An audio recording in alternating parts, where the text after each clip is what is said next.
Hi guys, and welcome back to my channel, Sim Talk.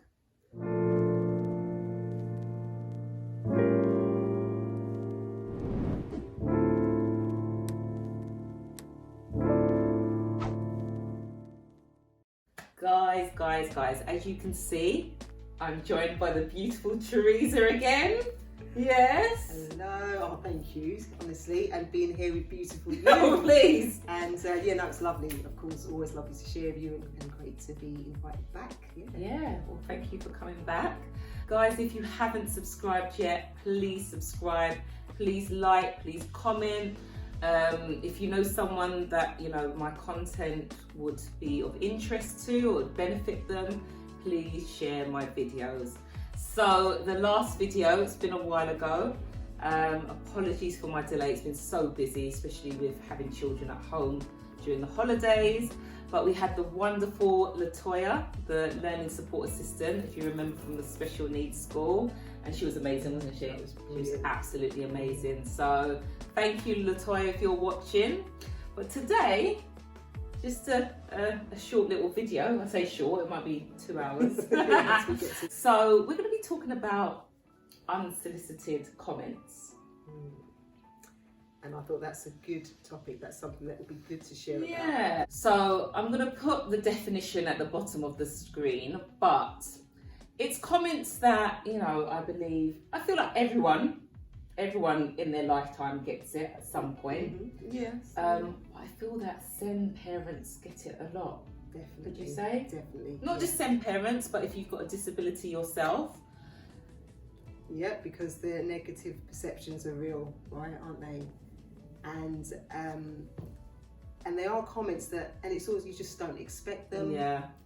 And it's then what it is, it's just how to respond. Yeah. So it's the unpleasant, if you're not sure, or if the text has gone too quickly, it's those unpleasant, unwanted comments that come out from nowhere. Exactly.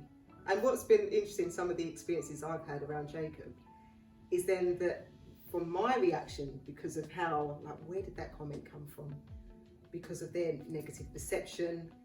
Then it's then their reaction because they see my reaction, and it can just create this moment, and it can just be uncomfortable. Yeah.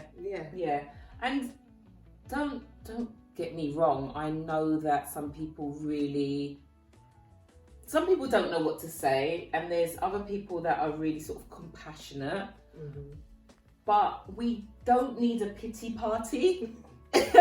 That's one, yeah. We don't need a pity party, we really don't. And I think, don't get me wrong, being a parent to a child with additional needs, special needs, has its challenges, yeah? But we just want, I don't know, it's just, we don't need that extra negativity. And I'm going to let you think about some examples that you can share. But some of the examples that I faced is just things like, okay, well, your son might be okay now, but you wait until he hits his teenage years. How is that helpful?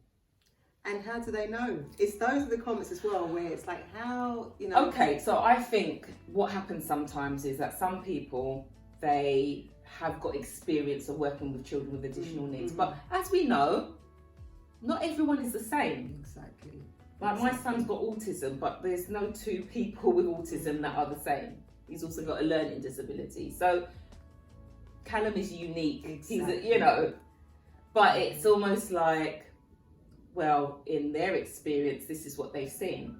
And whether that's true or not, why are you throwing me into the future when actually I want to be so present right now? He's only 8. And you're trying to throw me into when he reaches his 13th birthday. So negative, that's the thing, and it's... And I was really surprised. I was really surprised.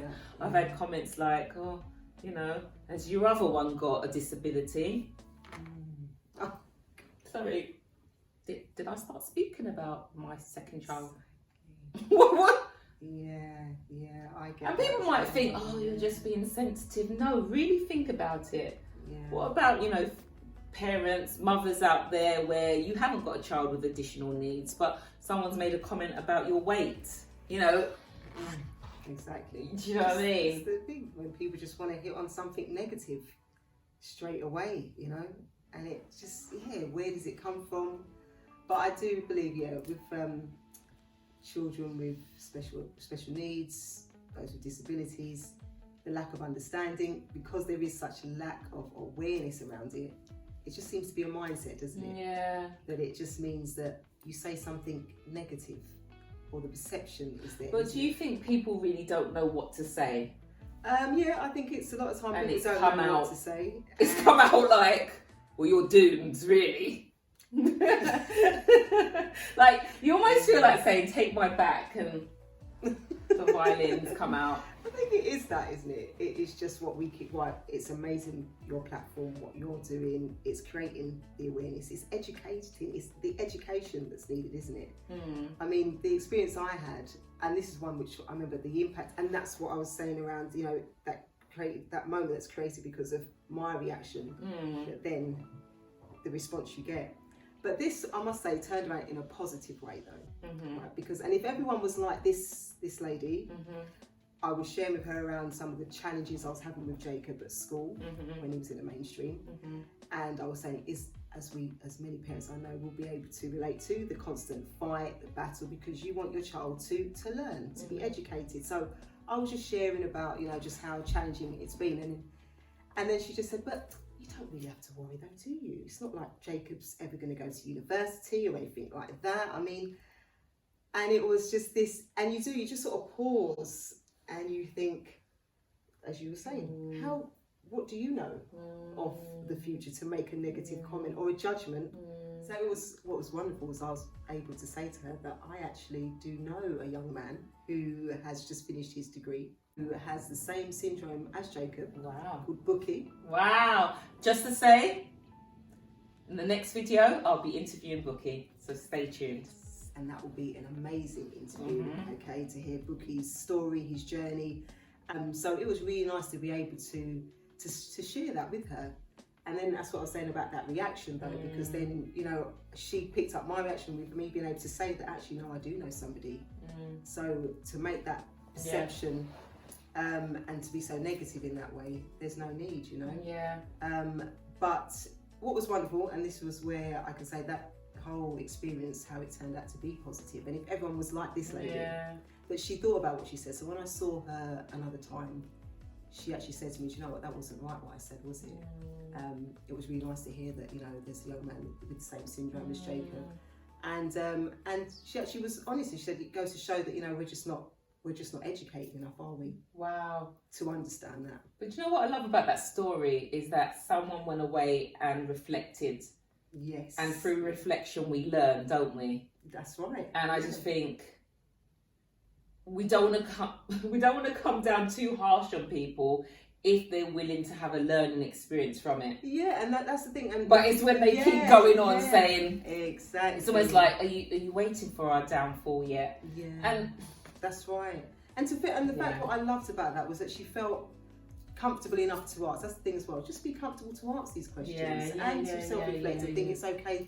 And that's what was great. Then she was so interested that and talking about Jacob being deaf as well, and with her little girl who's a few years older than Jacob, she said, I'd really like my daughter to actually understand and learn more about Jacob. And she actually came around for a play date with Hannah and Jacob, and she just loved, you know, that interaction and learning. So, you know, it was wonderful that she felt, you know, even from that conversation, how awkward it was maybe, but she learned something and then wanted to learn more. And I think, you know, someone like that is a great example.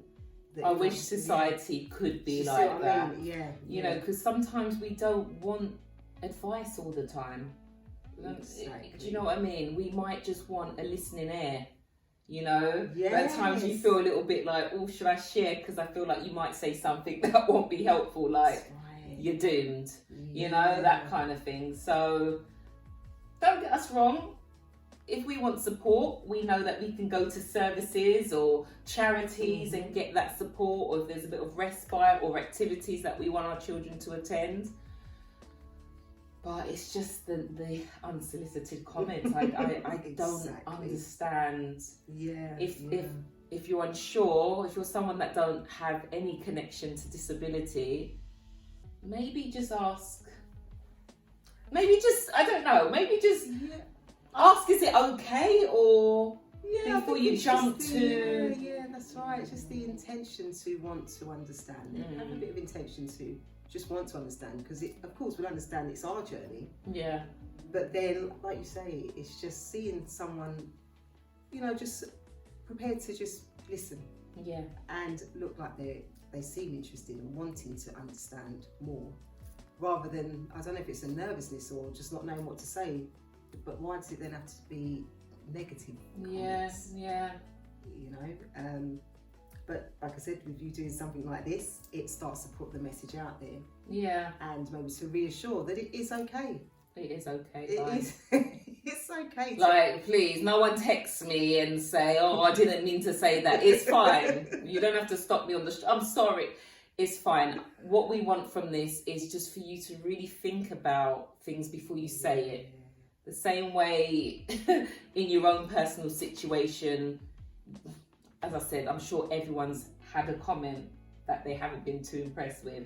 And we're going to be even more protective over our children. Exactly, that's right. Yeah. No, ask, how we're doing. And we can choose how much to share with you. But don't throw us into the future, or and you might have an experience, you might know another family where it was difficult. Doesn't mean it's going to be our experience. Exactly that. Just to remove the judgments that are made, the negative perceptions that are always made. It's just not needed. Our children are blessed, they're gifted, you could learn something by asking a question about them, rather than just thinking, like you were saying before, that whole pity, that, looking at, oh, it must be difficult, it must be, oh, it's a shame that, like with Jacob being deaf, it's a shame that, he's deaf. No, it's not a shame that he's deaf. It's wonderful that he's deaf. What I'm learning, raising a child who's deaf, has been amazing. And I'd like to share that to everyone to know how amazing it is. See, what's interesting about what you're saying, there's going to be people watching thinking, how could she say that's wonderful that he's deaf? Because if you notice, right, whenever anyone has a baby, it's almost, they're pregnant, it's just like, as long as the baby's healthy, and it came to me the other day, as long as the baby's healthy, and of course, most people, if not all, want a healthy baby. Of course. But if the situation happens that your baby didn't know what was happening when your babies were born premature, did you love them any less? Exactly. You just embrace, it's your child, it's your children. I had twins, and it was evident that Jacob had health issues. But you're right, at that time you're just there to nurture, to love, and to protect. Yeah. As you would naturally do. And so to then hear and to get a diagnosis that your child is deaf, of course there is that impact. Of course it hits hard at first, it will do. Then to hear, your child, you get the diagnosis of a syndrome. Any diagnosis, of course, it is, having to take that in, but it's your child to then support as best as you can. And I think that's just where it's embracing everything about your child, isn't it? And then once you get over that hurdle, whether it looks like grief, which it can happen, but then you use that word, there's acceptance. It's like, this is my child. I'm not. And what's really hurtful? It's when people see your child as less because of the disability. My child Callum is my son, who's called Callum first, who has a disability. The disability isn't there before his identity. And you can hear it in people's tone, and my mum said there was someone that got in contact with her because she found out about Callum having autism and a learning disability, and it was like, oh God, Simone was on my mind, is she alright? And you're just like, can you relax? Seriously, what if someone died? Please calm down, we're not panicking. And I'm not going to say we don't have our challenges, but please, our child is not less, they're not less than your child. We love our child. They are precious to us. So when you come along and put that kind of heaviness, I'm like, please, I'm brushing it off. So what's the best way that we can deal with this? Because sometimes I change the subject, I'll be honest. So if anyone is talking to me and if there's a comment where I feel like, oh, this is a bit much, and you realise I've changed the subject, no, you're one of them. No, you're one of them. Oh, Callum. And then I'm like, oh, did you watch Coronation Street this week? No, go on. How can we, I know what you mean. What can we do? Sometimes. But sometimes I have to, because the comments have shocked me so much that I'm like, yeah. It's a bit like, it kind of hits you. And then it's like, do I keep this fake smile on, or do I just make an excuse and, do you know what I mean? Oh, I hear you 100%, honestly. I'm glad I'm not the only one. I really do. I see people putting their hands up. Yeah. I see you.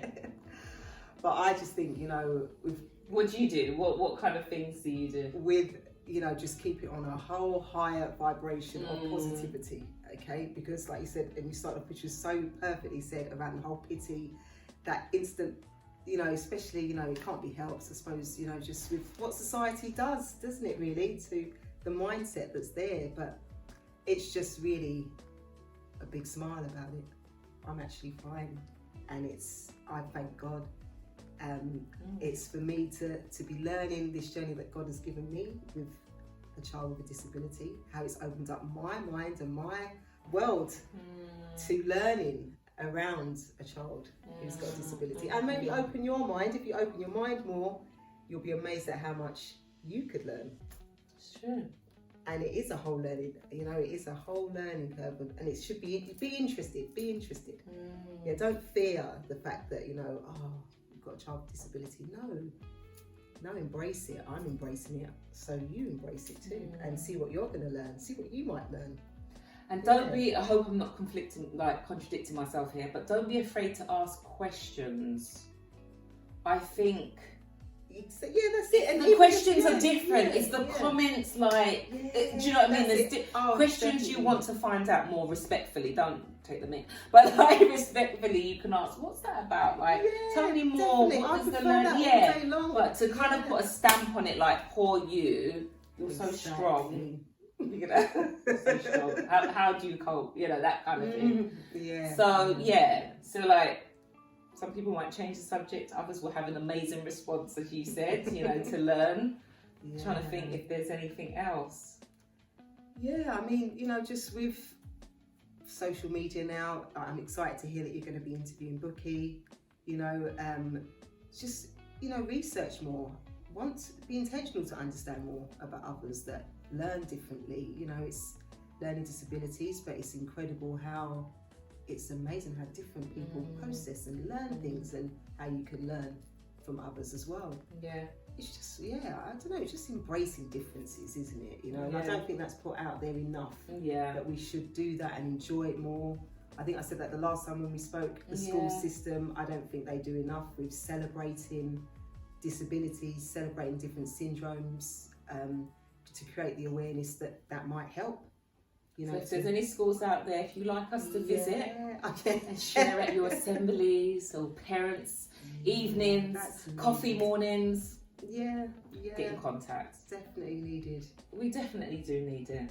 And what you're doing, this is amazing. Thank you. In itself is just what's needed. No, I just appreciate everyone that comes on this platform. Yeah. Do you know what I mean? I'm only kind of hosting it, but when it's I not say easy. hosting it, I do share from time to time. But what I'm really touched about is parents like yourself, young people, adults with disability, to share their own experience. Exactly. That's what gets me excited, and I'm learning as well. I'm not saying that I know it all.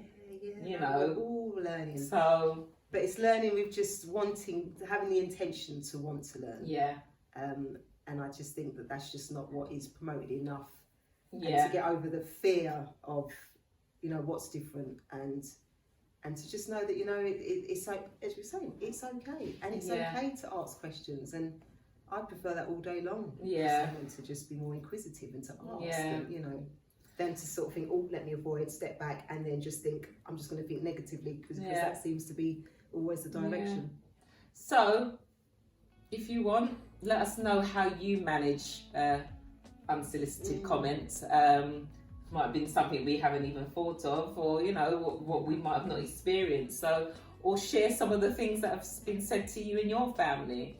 But yeah, thank you so much for your time, Teresa. I don't think this will be the last time. You know, it's really nice to have some company. But you know, as I say, each video, it's not a sprint, it's a marathon, and we're in this together. Thank you. Thank you. Bye.